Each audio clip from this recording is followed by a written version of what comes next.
here's what I hate about this. So two things. One, he's right that Piers Morgan only likes Trump because he won The Apprentice. That's actually true. But what he's saying there about how Hitler didn't kill all the Jews on the first day of this routine. Okay, again, Donald Trump's Muslim ban is not a Muslim ban. Even if it were a Muslim ban, that would not be the same as genociding 6 million Jews. Let's stop pretending that Donald Trump is some sort of genocidal maniac, because you have no evidence of any of that. And yet the left cheers this, because the more hysterical you are on the left, the more people are going to take you seriously. It seems like the same thing on the right to a certain extent. The more hysterical you are, the more people take you seriously. If both sides begin to engage in this sort of politics, then politics is over. Politics is just done. There's no room for a rational, truth-based attack us. And I believe what you say, and I think it's more about our policy than our way of life. But would you grant me this, that as long as there is an Israel in the world, and I'm a big supporter of Israel, and as long as America backs it, the kind of Muslims that take their religion that seriously, that they would strap on a suicide belt, are always going to be out for us and always going to be trying to kill us? I think we can reduce it very seriously, sir. I disagree with you on Israel, but... in what way? You're not a supporter. I hope Israel flourishes. I just don't think it's worth an American life or an American dollar.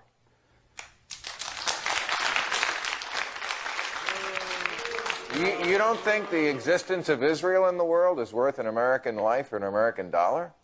Not only Israel, sir, but Saudi Arabia or Kuwait or Bolivia. I'm much more... You're really not telling me that Israel is on a par with Saudi Arabia?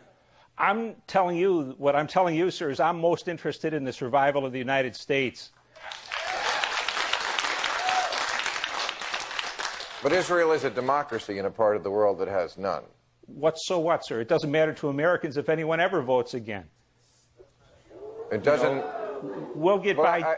We'll get by just fine, sir. I wouldn't. I wouldn't get by just fine. So you're saying, like back in 1973, when Israel's very existence was threatened in the Yom Kippur War, and we did come to their aid, we shouldn't have done that, and we shouldn't do it again? What I'm saying, sir, is we should have revisited the situation after 1973 and not be the unqualified sole supporter of Israel at the moment. I think it earns America tremendous pain and increasingly dead Americans fighting wars that are not ours to fight. But...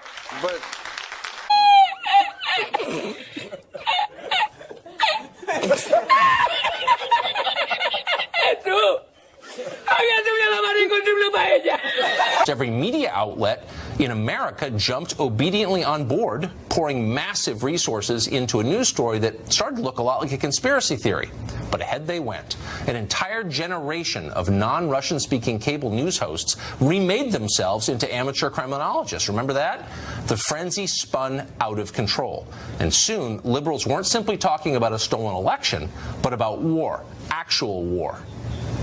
If Russia is going to keep attacking America, then America really should fight back.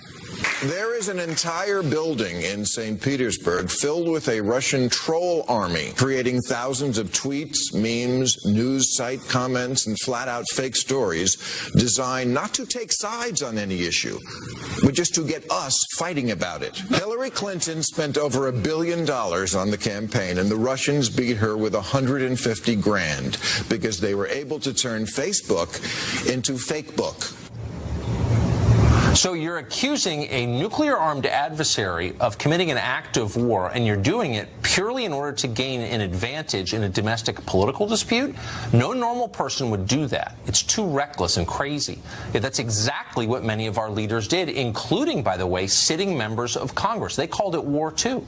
Mass hysteria does not even begin to capture this. We are living in a moment that makes the McCarthy era look reasoned and considered. At least Joe McCarthy was onto something real. There really were Soviet spies. There was no Russian collusion in last year's election.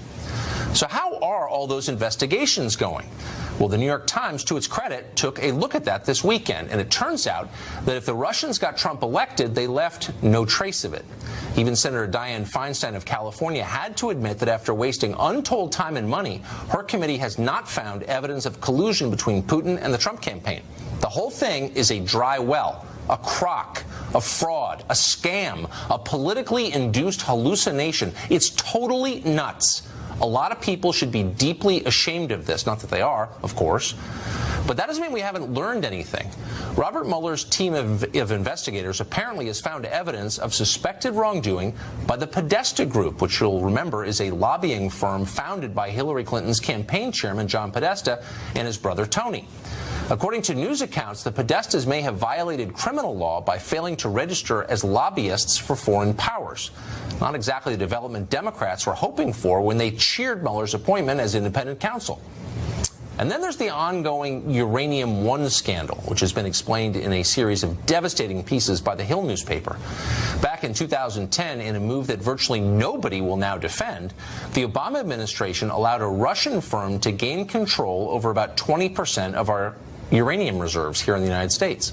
Before the deal was approved, Obama's Department of Justice uncovered a massive Russian racketeering and bribery ring working to get control of that uranium. The Obama administration kept that information secret, even from Congress, and let that deal go through. Now, why would they do that?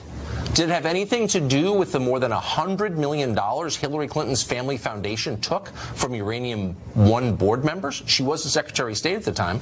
Maybe, just a guess. At some point, we'll find out for sure.